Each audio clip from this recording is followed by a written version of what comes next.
There's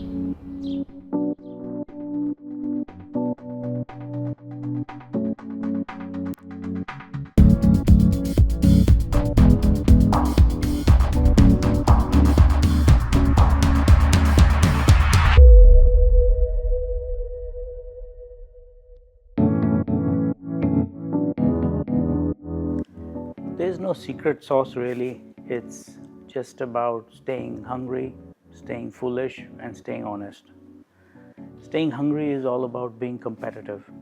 I think it's natural to most of us, but you're shaped by the environment you grew up in, the company, the department, the overall ecosystem. In the end, if you're not competitive, you're not driven, you won't remain ahead.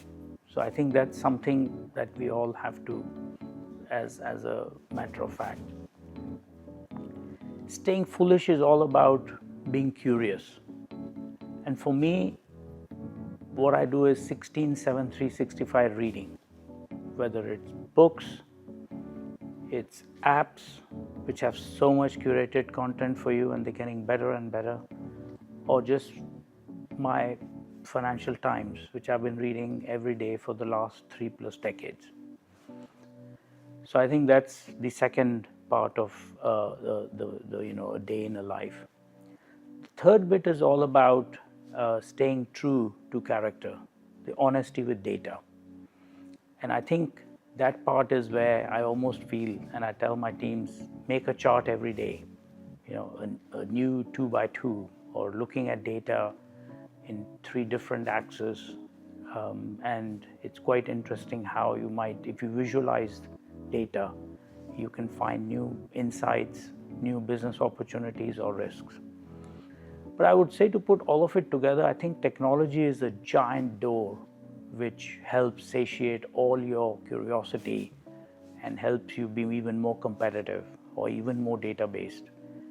And I've always felt that there is a natural inclination, for me at least, for latching up to whatever meaningful new technology is coming up.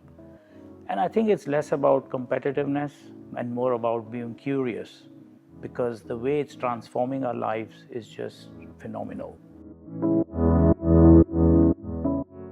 One way to look at uncertainty is to think about the known knowns, the known unknowns, and the unknown unknowns. In business, we are all kind of prepared for the known knowns. For example, as simple as oil price going up or down in Middle East, every company will probably have well thought out plans for it every year. The other end of the spectrum are the unknown unknowns. You have no clue of what might happen and when it might happen. For example, the tsunami and then the Fukushima nuclear reactor in Japan. You can't really plan for that.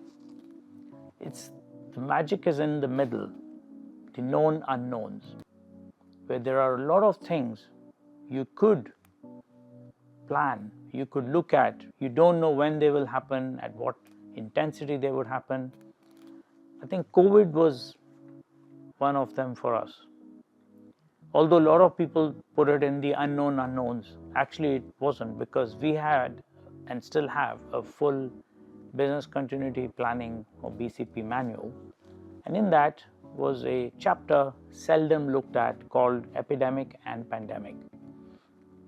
But as the sounds of, or the news and information around COVID was building up in January, February of 2020, we actually pulled that out and literally removed dust from that and started thinking around it.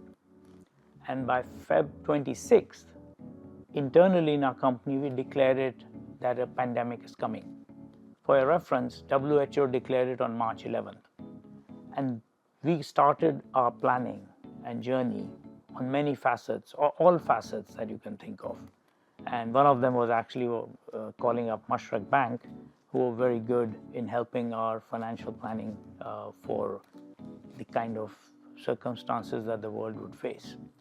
So I think it's more like, only the paranoid survive, but in the end, it's also luck favors the brave, but it favors the prepared.